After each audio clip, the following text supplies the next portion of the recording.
Yo, what's up, everyone? Back for a FanDuel video for Friday. We got 11 games tonight. A lot of people have been asking for FanDuel videos. I'll try to get them out whenever I can. So, as you see, it's 1 o'clock right now. Still waiting on some injury news. Probably will come. But as of now, these are the picks I like, just like the DraftKings video. They might change when we get a lot of news by lock. But as of now, this is what I have in my lineup. So let's get into it. You can like the video down below and subscribe. If you want more FanDuel videos, you can put that in the comments. Starting off here at point guard, there's a couple of guys I'm really liking. I like Kyrie Irving a lot, 9,800. Just the way he's been playing. He should be over 10K, I think, at least on FanDuel. At 9,800, you're still getting a nice price tag on him. The Blazers have been pretty bad against point guards. If you look at their DraftKings and FanDuel points against, they are at the top of giving up most points to point guards. And I think that kind of does make sense with Lillard having to focus a lot of his energy on the offensive end.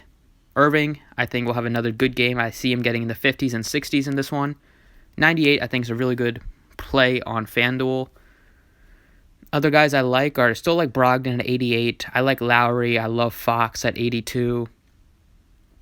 And then if you're not going with those guys, we know Teague is out, so you can go back to Culver or maybe Napier, who's going to be a game-time decision if he is in. If he's in, then he becomes a really good play up on point guard on both sides, DraftKings and FanDuel, so we'll have to keep an eye on there. But it's going to be De'Aaron Fox at 8,200. Fox is facing off against the Hawks. They are one of the worst teams in basketball in turnovers per game. Fox can rack up some steals in this one. He's just been solid in most of the games. I see him at 8,200. I feel like that's a nice price tag and get you over 40 fantasy points and just does a little bit of everything, especially points and assists you can count on. But lately he's been getting some rebounds, 7+ rebounds in a couple of these games recently, and he's just going to play a lot of minutes in close games. You could see him play up to 36 minutes. So I got to like him in a solid matchup against the Hawks. Over at shooting guard, there's a couple of guys to look at. You got Russell, 8,700. I think that's a fine play. I don't if he's not going to be limited at all.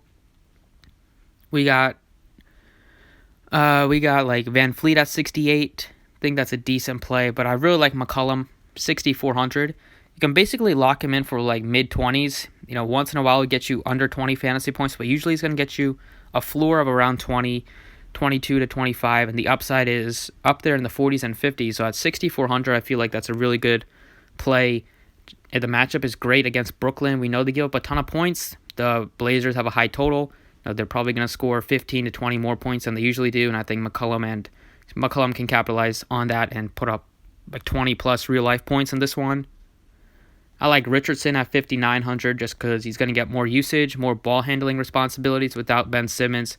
Price tag is still cheap at 5,900, and the matchup in Denver, I'm expecting still a competitive game. The Sixers are still going to be a good team without Ben Simmons for a few games. You could go back to Bruce Brown if you want at 56. I don't think he's a must play or a priority play, but because we do have like McCollum and Richardson are just a little bit more expensive than him. And then if you're going cheap, you got Evan Fournier at 4,500. He hasn't been great, but the price tag is really appealing. The matchup is solid, and the Magic do get a nice pace bump here facing off against one of the fastest paced teams in the league. So those are the couple guys I'm really interested in. And if you want to pay up for like Bradley Beal, I don't mind it. But I think McCollum at 6,400 just gives you that solid floor and high ceiling upside that you don't normally get with like a mid to low 6K shooting guard on FanDuel.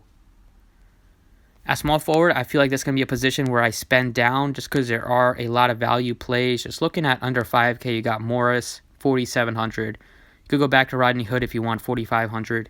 But the two guys that are really interesting will be Troy Brown if he starts, 4K, really nice play. If he doesn't start, it's going to be CJ Miles. So one of these two I think you should be locking in, either Brown or Miles. We'll get the news of whoever starts. So that's going to be one. And then the other I think will be Jarrett Culver, 3,800. Just because Teague is out, Napier probably going to miss the game. He's still going to be a game-time decision. We'll see. But either way, without T, Culver's going to play mid to high 20s in minutes at least. 3,800 is just really cheap. He should probably start again. He did look good in the starting lineup. I don't think Treveon Graham is going to I think he's out of the starting lineup with the way Culver played. He's got a really good game here against the Warriors. They're just so bad defensively. They should put up a lot of points, and 3,800 for Culver is just really cheap. Over to power forward, we got Davis at the top. Obviously a fine play most of the time if you're paying up.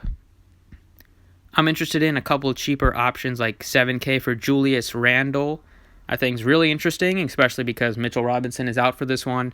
So I really hope we see Randle at the 5. That's where he can excel just because he's going to get a lot of the rebounds. With Mitchell Robinson in there, he's just a good player. He kind of does take over the lane. He kind of gets all the rebounds, putbacks, all that stuff. But if Randle can play the 5 and they put like Gibson at the 4, I could see Randle have a nice game. He's still very cheap, 7K. The Knicks paid him a bunch of money in the offseason. He hasn't looked as good as he did when he was with the Pelicans. But he's going to have big games very, very soon just because he's playing a lot of minutes and they just don't have a lot of good players on the team. So I think 7K for Randle is pretty solid. And then Horford is fine at 65. I like Horford, Holmes, and Aaron Gordon in this mid 6K range. That's where I'm really looking. And then Jarrett Allen, I like him a lot if DeAndre Jordan misses. Go ahead and put in Randle at 7K. And then at center, I'm still rocking with the Joker. I think he's just so cheap on FanDuel too. 8,500. You're paying 3K more for Towns. You're paying 2K more for Embiid. Almost 2,500 more for Drummond. I really hope this is a spot where Jokic just goes off. We know it's going to happen. He's going to put up a couple of triple doubles before a couple more triple doubles by the end of the season. He hasn't looked good out there, but he never usually looks like he's in shape or anything like that. He is a little bit heavier this year. But I feel like at home, Jokic is going to have a good game. He usually, like I said in my other DraftKings video, he has averaged a lot more fantasy points at home in Denver. And he's just so cheap that if he goes off for if he has one of his big Jokic games, you're going to get like 7-8x return on an $8,500 price tag. With Tristan Thompson being just $200 cheaper than him, Gobert being cheaper, just $200 more. I feel like Jokic has a much, much higher ceiling than those guys. I'll just pay for Jokic at 85. So that's it for this FanDuel breakdown. Hopefully you enjoyed it. Like I said, if you want more FanDuel videos, I'll try to get them out whenever I can. But that's it for this one. Thanks for watching, and good luck.